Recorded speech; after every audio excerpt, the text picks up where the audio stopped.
Amém. Graças e paz, irmãos. Na quinta retrasada, quando nós estávamos aqui, a gente falou um pouco sobre o profeta Abacuque, que em determinado momento ele questiona Deus e ali faz uma oração quando vê o exército inimigo prevalecendo, até entender qual era o propósito daquele sofrimento, daquelas dificuldades, o que é que Deus estava querendo tratar acerca disso, até que vem naquele clássico versículo, versos a partir do capítulo 3, do verso 17 e 18, quando dá ali aquela linda poesia, que ele engrandece e reconhece toda a ação de Deus, quando ele diz que ainda que a figueira não floresça, ele declina ali aqueles versos que a gente entende bem. Mas foi preciso o agir de Deus ali, diante de um propósito que o Senhor queria. Mas hoje eu queria, rapidamente mesmo hoje, com os irmãos, não sei se está ao vivo ou não, se estiver ao vivo, dizer aqueles que nos assistem, está só gravando, aqueles que nos assistirem depois, vai ser rapidamente mesmo, a gente poder tratar um pouco ainda nessa questão de sofrimento, mas um sofrimento com propósito e diante de Deus, um pouco sobre a história do profeta Ageu. Ageu fica lá no Antigo Testamento. Queria que os irmãos abrissem aí no livro do profeta Ageu. Depois ali de Sofonias é o segundo menor livro ali junto com Obadias, na verdade, né, dos menores livros ali do Antigo Testamento. Só tem 2 capítulos, fica ali depois de Sofonias. Queria que alguém lesse para mim. Capítulo 2, verso número 9.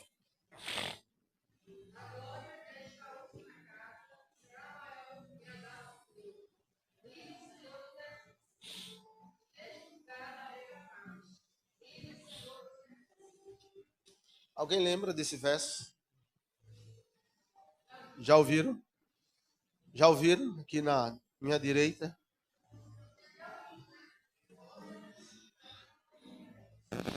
Já ouviram, né? Pronto. O profeta Ageu, o profeta que leva o nome o livro que leva o nome do autor, uma vez que o seu nome tem como significado festivo, né, que sugere que Ageu nasceu ali no período de festa, num período de festa, e depois do profeta Obadias, como falamos no início, é o livro mais curto do Antigo Testamento e somente citado uma vez no Novo Testamento, lá no livro de Hebreus, no capítulo 12, verso número 26, vai ser a única passagem lá do Novo Testamento que a gente vai ver citar acerca do profeta Ageu. Mas o fato de ser um livro, o segundo menor livro do Antigo Testamento, e apenas citado uma vez no Novo Testamento, o livro nos traz muita coisa, nos traz uma riqueza acerca de um desafio que começa muito antes. Se a gente for lá, um contexto um pouco lá do que é narrado aqui no livro do profeta Ageu, do capítulo 1 e o capítulo 2, a gente vai poder beber dessa fonte, ler o contexto a partir lá do livro de Esdras, que é um processo de reconstrução do templo lá de Salomão, onde foi destruído, depois volta ao processo de reconstrução. Nesse processo de reconstrução, enfrenta uma oposição, de forma que há algumas pessoas, ao não se conformar com aquele processo de reconstrução, se dirige até o rei Artaxerxes para que denuncie, para que levante falsos, né, como a gente chama, e que impedisse que fosse feita aquela reconstrução do templo. Porém, meus irmãos, qual era a ideia do que eu queria trazer aqui nessa noite? A gente observa que no texto, no verso que a irmã Zenaide leu, ao qual o texto vai dizer que a glória da segunda casa será maior do que a da primeira, e de fato, tem uma música que fala acerca disso, e ainda ele diz que neste lugar darei a paz, diz o Senhor dos Exércitos. Mas a maioria das vezes que a gente escuta uma mensagem lida a partir desse verso, e muitas vezes é tema de alguns aniversários, de uma série de situações, ele é pregado de uma forma totalmente errônea, sem o cuidado de que a gente possa entender o texto e o seu contexto e qual é a finalidade, o propósito real do que o texto quer dizer. Por que eu estou falando isso? Porque antes de nós iniciarmos esse estudo acerca do livro do profeta Ageu, é importante que nós possamos analisar, como eu falei aqui, esse contexto histórico acerca desse livro. A maioria dos profetas do Antigo Testamento, 12, profetizaram acerca do cativeiro babilônico. 2 deles, Ezequiel e Daniel, profetizaram durante o cativeiro babilônico. E 3 dos 17, Ageu, Zacarias e Malaquias, profetizaram após o cativeiro babilônico. Sendo que o profeta Ageu, meus irmãos, ele foi o primeiro profeta a se pronunciar após o cativeiro babilônico. Ou seja, Deus usa o profeta para falar ao povo de Israel durante o período pós-exílio. É importante que, como eu falei, aí a gente vai, os irmãos já vão procurando aí o livro do profeta de Esdras, lá próximo de Neemias, já deixo lá marcado que a gente vai usar esses 2 livros aí, Ageu e Esdras, então aí para que os irmãos não tenham dificuldade de encontrar, já deixo marcado lá o livro de Esdras, a partir do capítulo 1. É importante nós olharmos para esse livro de Esdras, para que a gente possa mergulhar nesse livro aqui do profeta Ageu, sabendo um pouco do contexto do que quer se tratar acerca disso. Muito pouco a gente sabe a respeito do profeta Ageu, e a parte curta dessa profecia, ele é mencionado, como falei, em outros livros no Antigo Testamento. A gente vai ver em Números, 2 Samuel, 1 Crônicas, próprio livro de Gênesis, lá no início de Gênesis, no capítulo 46, a gente vai ver se tratando acerca do profeta Ageu, e no Novo Testamento somente no livro de Hebreus. Ageu ali profetiza, há uma ideia de que um período que ele tinha aproximadamente 70 anos, alguns até datam, né, se a gente pudesse datar ali próximo do mês 10, ali ou coisa do tipo. Mas é importante que a gente entenda um pouco o livro do profeta Esdras. A partir do capítulo 1 de Esdras, do 1 ao verso número 11, a gente vai identificar que o rei Ciro da Pérsia, ele restaurando ali o povo de Israel, a sua terra, depois da Babilônia, e a gente também observa isso lá no livro de Jeremias, no capítulo 25. Ciro ali, meus irmãos, no ano 539 a.C., segundo a sua política de estimular os povos subjugados a retornar às suas terras de origem, Ciro ele baixa um decreto autorizando que os judeus a fazerem o mesmo ali, a voltarem, a retornarem ali para as suas terras. Já no verso de número 2, e a partir também do capítulo 2, a gente observa que foi aproximadamente 50 mil pessoas que retornaram ali para as suas terras a partir da liderança de Zorobabel, ou para muitos, Saltiel.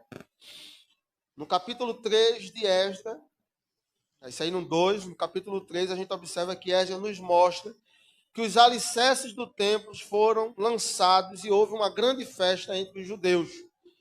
Podemos notar isso que no verso número 12, que nos diz que alguns choraram quando lembraram da magnificência do antigo templo do rei Salomão. E aí entra um pouco, e eu quero entrar, como eu disse que ia ser breve nisso aí, alguns começaram a chorar ao se lembrar de como era luxuoso, como era magnificante ali, o primeiro templo ali do rei Salomão. Quando chega no capítulo 4 ainda de Esdras, a gente observa aquilo que eu falei no início, que o autor nos conta que os inimigos de Israel, Esdras vai nos mostrar que os inimigos de Israel, quando ficaram sabendo que os judeus estavam reedificando o templo, levantaram oposição contra eles. De sorte que enviaram, veja a capacidade e a astúcia desse povo, enviaram uma carta ao rei Artaxerxes, inventando que os judeus estavam reconstruindo o templo e a cidade com a motivação tríplice. Se os judeus não fossem detidos, o rei sofreria danos financeiros e sua honra seria manchada e ele perderia parte do seu rei. Veja o tipo de calúnia que a oposição, ao descobrir que havia essa possibilidade de que os judeus estavam se organizando a partir do decreto do rei Ciro na reconstrução e de retornarem para suas casas, envia uma carta ao rei da época, rei Artaxerxes, e levantando esse falso, dizendo, olha, sua honra será manchada, você perderá parte do seu reino e ainda sofrerá danos financeiros. E aí, meus irmãos, de forma muito objetiva, quando a irmã Zenaide leu o capítulo 2, o verso número 9, dizendo que a glória da segunda casa será maior do que a da primeira, se a gente vai olhando, voltando aí, vocês vão ver que o verso número 8, o verso número 7, Deus ali começa, através do profeta Ageu, a exortar o povo, dizer que minha é a prata, meu é o ouro, diz ao povo. Por que isso? Observe que aqui no livro de Esdras há uma perseguição que se inicia a partir da oposição e do envio da carta, mas ao mesmo tempo há um decreto do rei Ciro ordenando, liberando que o povo voltasse para sua terra. A gente sabe que o rei Nabucodonosor destrói ali o templo, um templo que era muito povoado, e o povo, vamos dizer, vou usar essa expressão, o povo se gabava porque era, vamos pensar aqui, conjecturar aqui, uma igreja bonita, cheia de luxo, toda no ar-condicionado, no porcelanato, de repente você observar toda a destruição, ao ponto de que o pessoal chora ao ver toda aquela ruína. Só que, quando a gente observa no texto que a irmã Zenaide leu, o Senhor usando o profeta e dizendo que quem viu aquele primeiro templo não iria se comparar ao ver esse segundo, por isso que ele diz que a glória dessa segunda casa seria maior do que a da primeira. De forma muito básica, aqui qualquer um dos irmãos vai responder. Se eu perguntar a Ismael ou a meu sobrinho, qualquer um vai responder. Uma coisa muito simples, que nessas mensagens, na maioria das vezes, 90% não se identifica isso. Observe, veja, se eu estou na reconstrução da segunda casa, se eu estou no número 2, eu passei por que casa? Por que número? Número 1, né? O primeiro. Se a segunda será maior do que a da primeira, então, qual é o contexto que se encontrava o templo e o povo de Israel na destruição do primeiro templo? Para que o profeta Ageu dissesse que a glória da segunda casa seria maior do que a da primeira. Observe, meus irmãos, quando a gente olhar agora para o capítulo 1 do profeta Ageu, a gente vai ver e vai poder identificar, e aí vocês analisem, a partir das mensagens que vocês recordarem, que talvez faça tempo que já ouviram ou não, vocês vão identificar se a mensagem está dentro do contexto do que de fato é a passagem bíblica e que esse verso está sendo aplicado, se está sendo corretamente ou não. Veja o que diz a partir do verso de número 1 do capítulo 1 do profeta Ageu. Vamos ler todos. No segundo ano do rei Dário, no sexto mês do primeiro dia do mês, veio a palavra do Senhor por meio do intermédio do profeta Ageu, a Zorobabel, filho de Salatiel, governador de Judá, e a Josué, filho de Josadaque, o sumo sacerdote, dizendo: assim fala o Senhor dos Exércitos. Este povo diz: não veio ainda o tempo em que a casa do Senhor deve ser edificada. Veio, pois, a palavra do Senhor por intermédio do profeta Ageu, dizendo: acaso é tempo de habitardes vós em casas apaneladas ou casas luxuosas, em algumas traduções vai dizer, enquanto esta casa permanece em ruínas? Há uma pergunta. Verso número 5. Ora, pois assim diz o Senhor dos Exércitos: considerai o vosso passado, tendes semeado muito e recolhido pouco. Comeis, mas não chega para fartar-vos. Bebeis, mas não dá para saciar-vos. Vestivos, mas ninguém se aquece. E o que recebe salário, recebe para pô-lo num saquitel furado. Assim diz o Senhor dos Exércitos: considerai o vosso passado. Subi ao monte, trazei madeira e edificai a casa. Dela me agradarei e serei glorificado, diz o Senhor. Esperaste por muito, e eis que veio a ser pouco. E esse pouco, quando trouxeste para casa, é como um sopro que dissipei. Por quê? Diz o Senhor dos Exércitos. Por causa da minha casa, que permanece em ruínas, ao passo que cada um de vós corre por causa da sua própria casa. Por isso, os céus sobre vós retêm o seu orvalho, e a terra os seus frutos. Fiz vir a seca, vir a seca sobre a terra e sobre os montes, sobre o cereal e sobre o vinho, sobre o azeite e sobre o que a terra produz, como também sobre os homens e sobre os animais e sobre todo o trabalho das mãos. Verso número 12. Então, Zorobabel, filho de Salatiel, e Josué, filho de Josadaque, sumo sacerdote, e todo o resto do povo atenderam a voz do Senhor, seu Deus, e as palavras do profeta Ageu, aos quais o Senhor, seu Deus, o tinha mandado dizer. E o povo temeu diante do Senhor.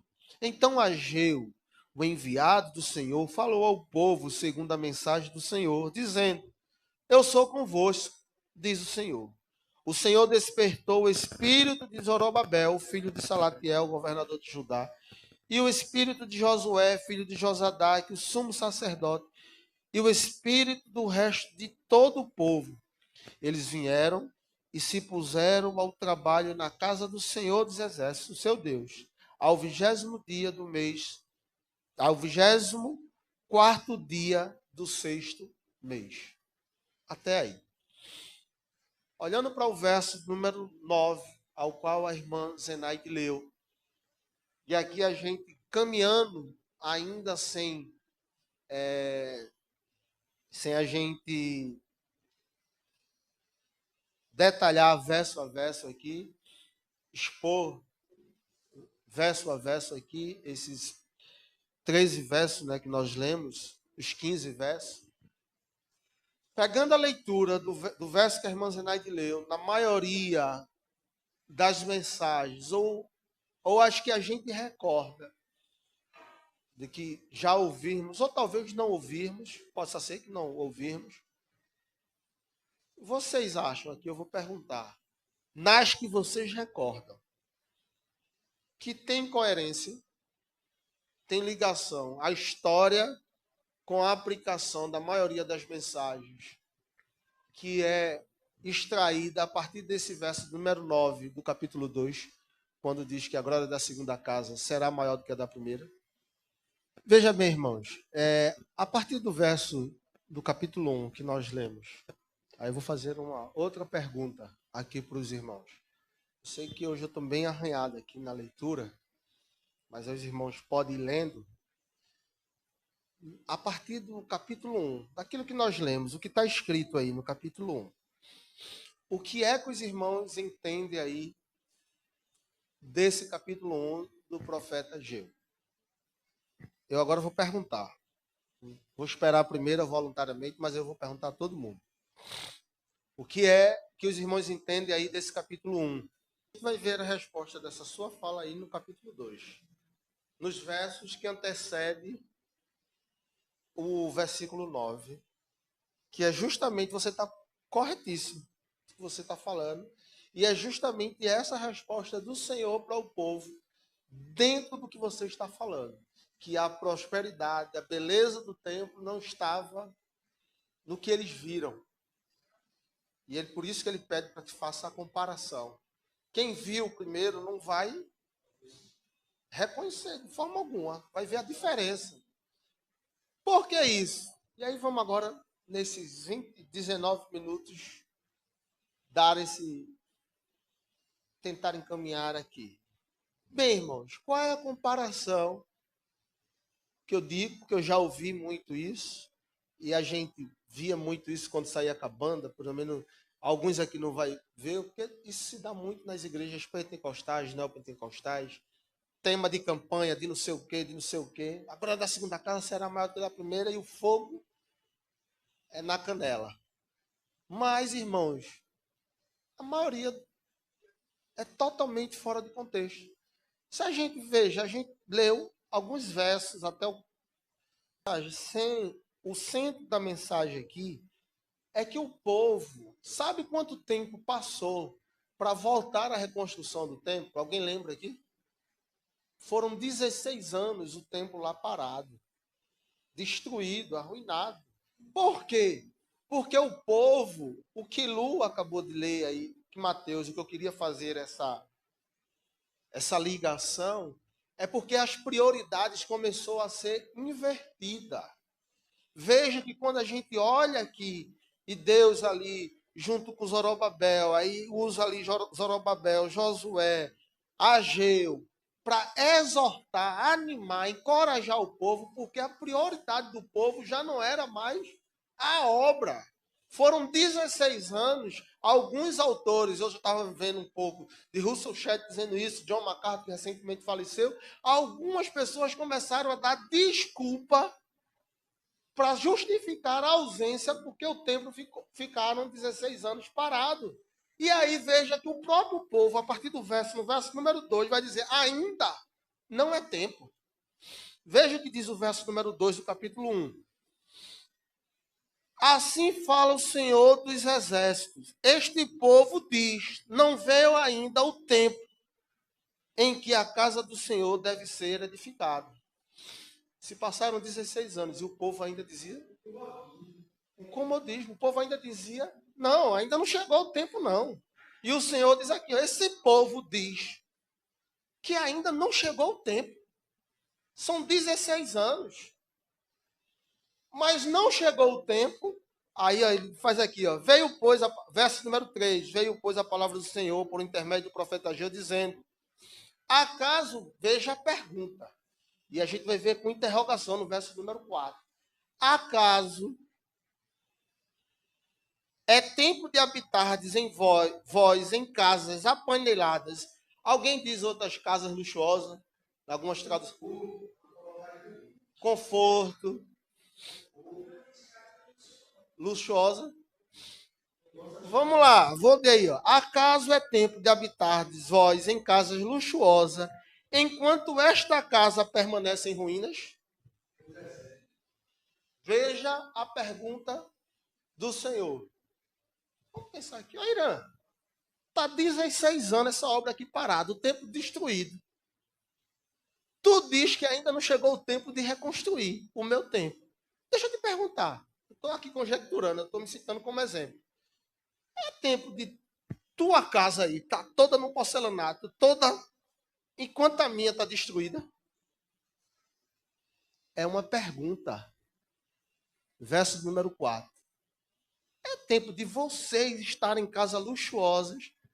Aí Ficaram calados. Aí vem a resposta aí agora, a partir do verso 5, as provocações. Vejam aí agora, verso número 5. Ora, pois, assim diz o Senhor dos Exércitos, considerai o vosso passado. Vocês sabem de onde vieram. Vocês estavam presos lá. Foi necessário o rei Ciro lá, o rei da Pérsia, baixar um decreto e liberar para que vocês voltassem para as terras de vocês. Numa ação de Deus, e vocês não estão reconhecendo isso. Vocês estavam no cativeiro, sofrendo. É como às vezes a gente está no leito do hospital, está em alguma coisa, aí está lá, né? Orando e tal. E daqui a pouco as coisas. Aí o Senhor fala aqui: olhem para o passado de vocês. Considerai o vosso passado. Verso número 6. Tendes semeado muito e recolhido pouco, mas não chega para fartar-vos. Vocês bebem, mas não dá para saciar-vos. Vocês vestem, mas ninguém se aquece. E o que recebe salário é para pôr no saquetel furado, é mesmo que no bolso furado. Está tudo dando errado, vocês não estão percebendo, não. Vocês trabalham muito e não tem nada. Vocês trabalharam muito, semearam muito, trabalhando, pensando aqui na questão de agricultores, e na hora da colheita, nada. Vocês tomam muita água, mas não mata a sede. Vocês se alimentam, mas continuam com fome. Vocês se vestem, mas não se aquecem. Vocês trabalham, juntam o dinheiro, e é mesmo que está botando no bolso furado. O Senhor começa aqui a dar a resposta, e perguntar, e questionar eles.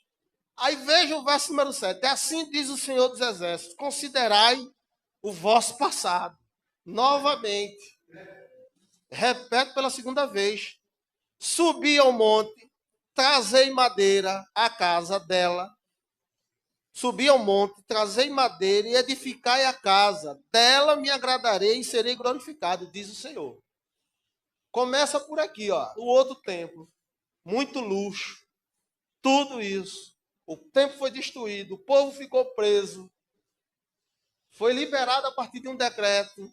Volta para sua terra, começa a plantar, se esquece da obra do Senhor. Deus adverte, usa o profeta, diz: ó, vocês não estão vendo o que está acontecendo com vocês? Agora veja a diferença, junta madeira aí.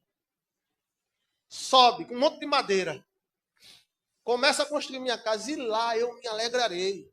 Não era luxúria do templo, não era nada disso, não era beleza, era a diferença que a presença do Senhor estaria lá, naquele lugar.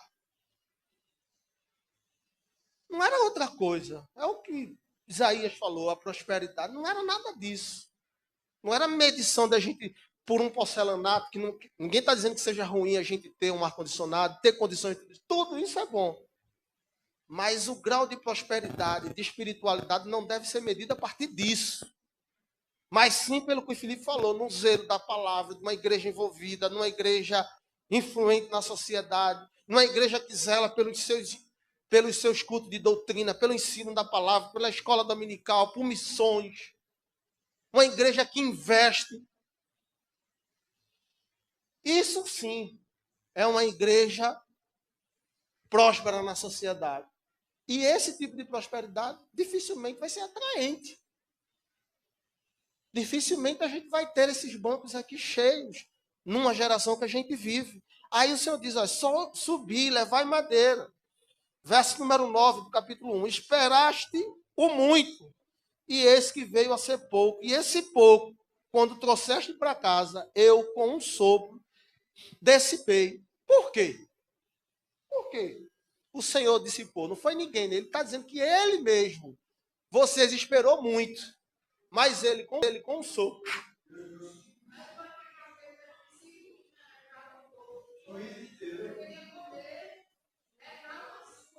Isso. E o juízo de Deus, que Filipe falou, ele mesmo está dizendo: olha, vocês pensaram que ia recolher muito, eu com sopro espalhei tudo. Por quê? Ele faz uma pergunta: por quê? isso está acontecendo com vocês. Diz o Senhor dos Exércitos: por causa da minha casa, que permanece em ruínas, ao passo de cada um de vós correr para a sua própria casa. Aí ele já responde.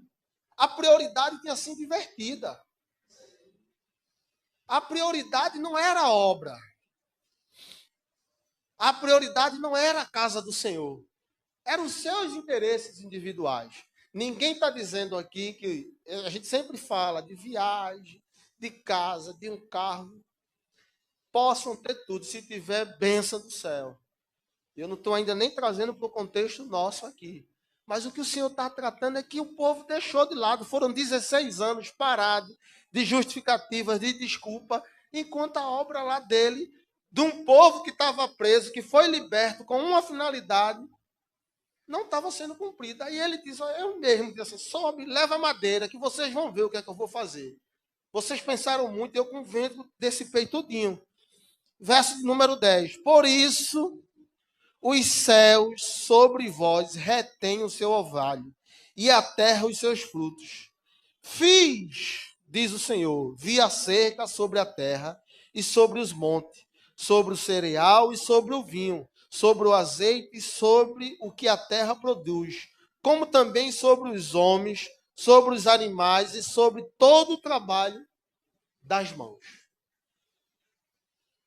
Isso é a primeira casa, viu? O pessoal diz que a glória da segunda casa será maior do que a da primeira, mas vamos lembrar de como foi a primeira, para poder a segunda será maior. Muita gente, o que eu digo da diferença de quando prega em cima desse verso, do capítulo 2, o verso número 9, é que exalta o verso, que é bênção, mas sem trazer o contexto da história. E o contexto da história é que a primeira casa, o primeiro templo, houve uma rebeldia, uma desobediência do povo que deixou a obra de Deus de lado em detrimento dos seus interesses pessoais. E esse segundo templo foi construído de maneira totalmente contrária aos olhos humanos. Com madeiras, sem eles acreditarem. Aí, no verso número 12, veja aqui a que ponto. O juízo de Deus, a punição de Deus, diante de todos ali, Deus fez secar toda a terra, tudo que eles produziram, do azeite, dos homens, tudo que era produzido com as suas mãos, até os animais. O Senhor disse, eu vou reter, porque eu tenho um propósito. O que é que foi a mensagem? Quinta-feira, sofrimento, porque passamos, não foi, Jailton? O que mais?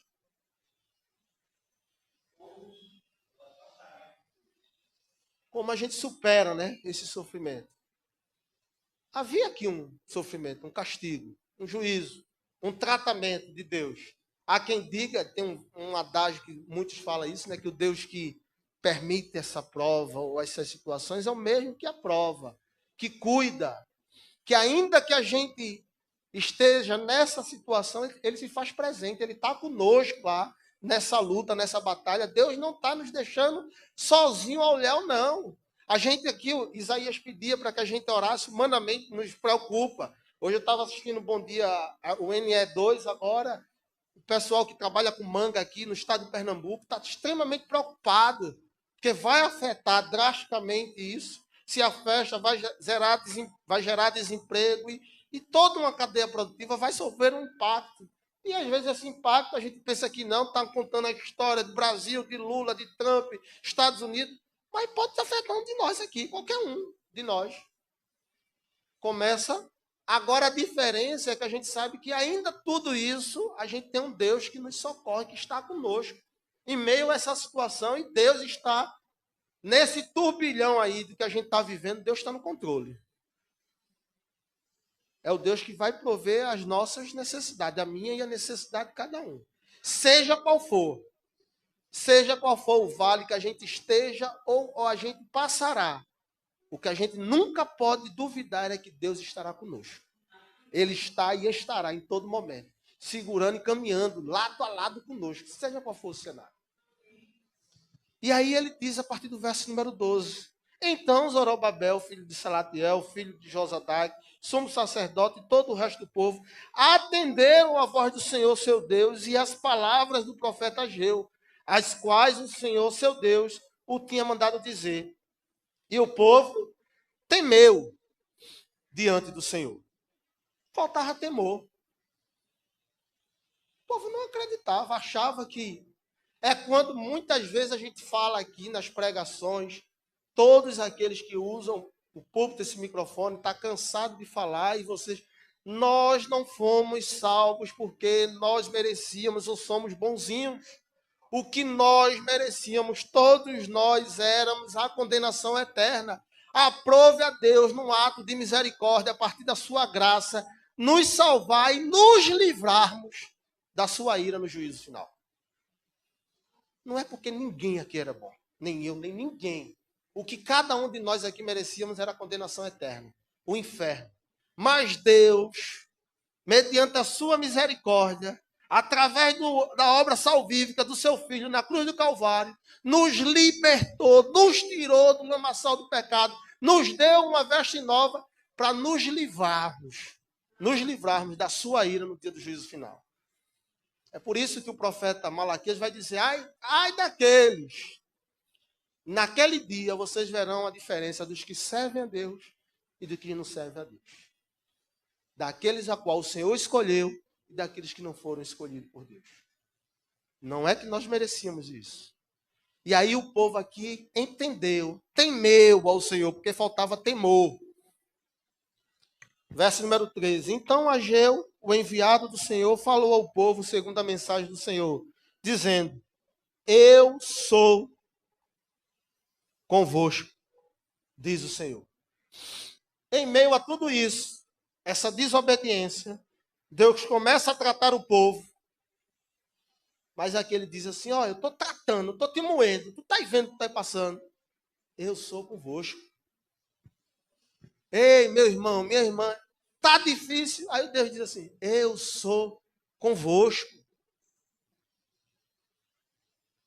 A alegria do Senhor é o quê, meus irmãos? É a nossa força. E as misericórdias do Senhor são a causa de quê? O Senhor diz aqui, eu sou convosco. E aí, qual foi o resultado disso? Verso número 14. O Senhor despertou o espírito de Zorobabel, filho de Salatiel, governador de Judá, e o espírito de Josué, filho de Josadaque, o sumo sacerdote, e o espírito do resto de todo o povo. Eles vieram e se puseram ao trabalho na casa do Senhor dos Exércitos, seu Deus, ao 24º dia do 6º mês. Aí o povo se envolveu. Se despertaram. Temeu. Depois de passar por tudo isso, de o Senhor mandar, olhe, considerai o vosso passado. De vir esse acosto. E o Senhor diz, eu sou convosco. Aí eles entenderam. E qual foi o resultado disso? Rapidamente, poucos versos. A partir do verso número 1 do capítulo 2.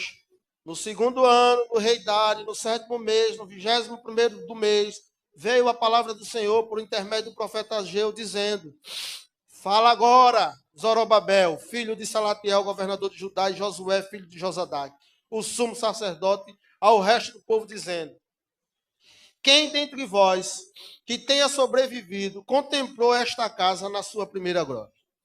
E como verdes agora, não é ela como nada aos vossos olhos?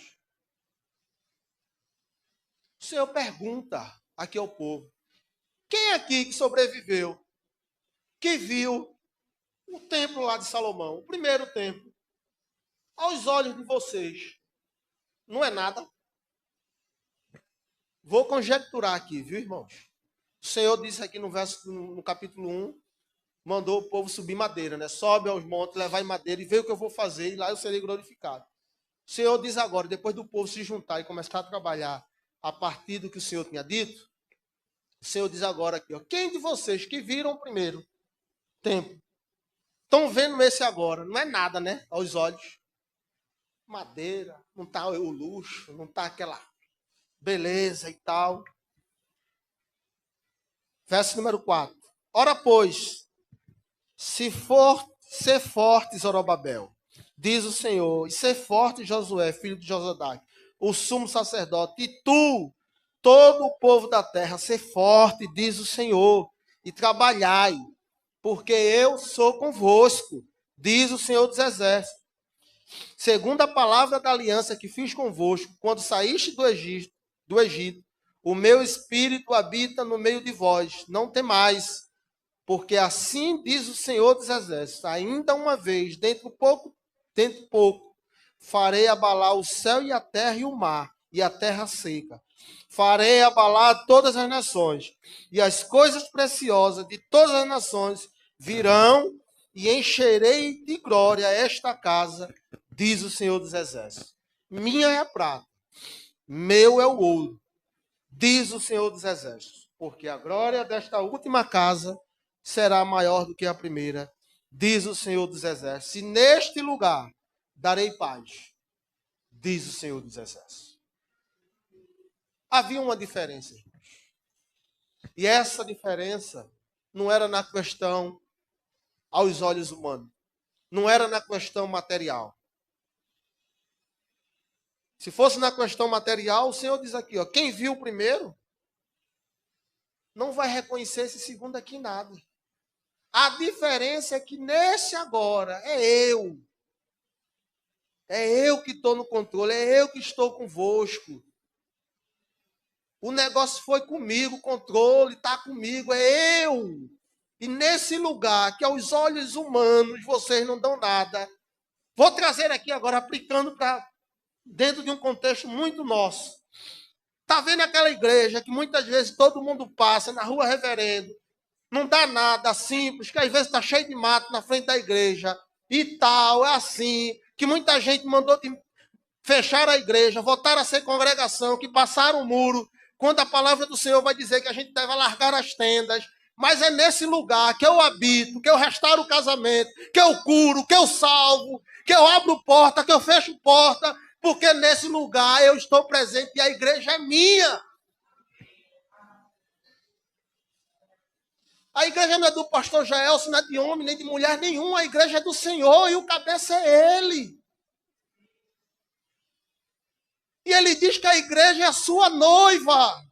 É a noiva do Cordeiro, a igreja é do Senhor. A igreja evangélica congregacional do Pacheco, talvez aos olhos de muitos, inclusive da nossa comunidade, ninguém dá nada, mas a gente precisa ter consciência que o Deus que nós servimos se faz presente e Ele faz maravilhas e prodígios neste lugar. Porque não é aos olhos humanos. Aos olhos humanos, irmãos, a gente está sentado aqui 2 horas no banco duro, ouvindo eu falar. Muitas vezes a gente vai tomar água, o bebedor ainda nem gelou, o banheiro está vazando. Precisa tanta coisa para a gente fazer aqui. A gente, como diz a história, se vira nos 30, sobe o departamento infantil, a rampa está cheia de lodo, a porta da cantina ainda, a cantina não tem nem porta, está faltando tanta coisa, não tem piso, não está pintado. Mas o Senhor habita nesse lugar. Porque não é os olhos humanos. Não é como o mundo vê. Porque ninguém aqui em casa quer ficar num banco desse duro. Que é um sofá que você vá lá para baixo, que você relaxe. Se puder, tem a cadeira do papai, porque você quer conforto. Mas não é os olhos humanos. E a diferença para aquele povo é que eles estavam ali encantados com a beleza do primeiro templo. E aí, quando veio a ruína, que veio a destruição, quando o povo lá começa a questionar o rei Ataxerxes, lá no capítulo 4 de Esdras, e levanta 3 falsos contra aquele povo, o povo diz, opa, não vou me meter naquilo ali não, vou cuidar das minhas casas, vou cuidar da minha vida, vou estudar, vou para a minha faculdade, vou reformar minha casa, e a obra do Senhor ficou 16 anos parada, veio o castigo de Deus, o Senhor começa a apertar, traz ali, manda que ele olhe para o passado dele, o Senhor começa a apertar até que o povo teme ao Senhor e reconhece. Quando reconhece, vai trabalhar, e Deus diz, olha, quem viu não vai comparar, não tem nem comparação nem de longe. Mas não é como o povo quer ou pensar. Longe de mim ser esses grandes pregadores que tem por aí afora. Mas aí eu volto para a pergunta inicial. Será que quando a gente ouviu essa história do capítulo, verso número 9, do capítulo 2, que agora é da segunda casa, é maior do que a da primeira? É dentro desse contexto? Porque o texto aqui, meus irmãos, é de exortação. É chamar o povo e dizer assim, ó, vem cá. A segunda vai ser maior porque a primeira vocês negligenciaram. Vocês. E eu vou mostrar para vocês que eu não preciso de vocês. Se vocês me adorar, eu sou Deus. Se vocês não me adorar, eu continuo sendo Deus. Se vocês reconhecerem aquilo que eu dou na vida de vocês, contribuírem, eu sou Deus. Mas se vocês não derem, minha é a prata, meu é o ouro. Eu não dependo de vocês. Deus começa a mostrar ao povo, não é como o mundo vê, não é como o mundo quer, é como ele quer. Só que aí muita gente pega esse texto, a glória da segunda casa é maior do que a da primeira, sim. Mas como foi a primeira? Para ver a segunda tem que ter acontecido a primeira. Ninguém faz 2 anos sem ter completado um, né? Então que Deus possa continuar nos abençoando, irmãos.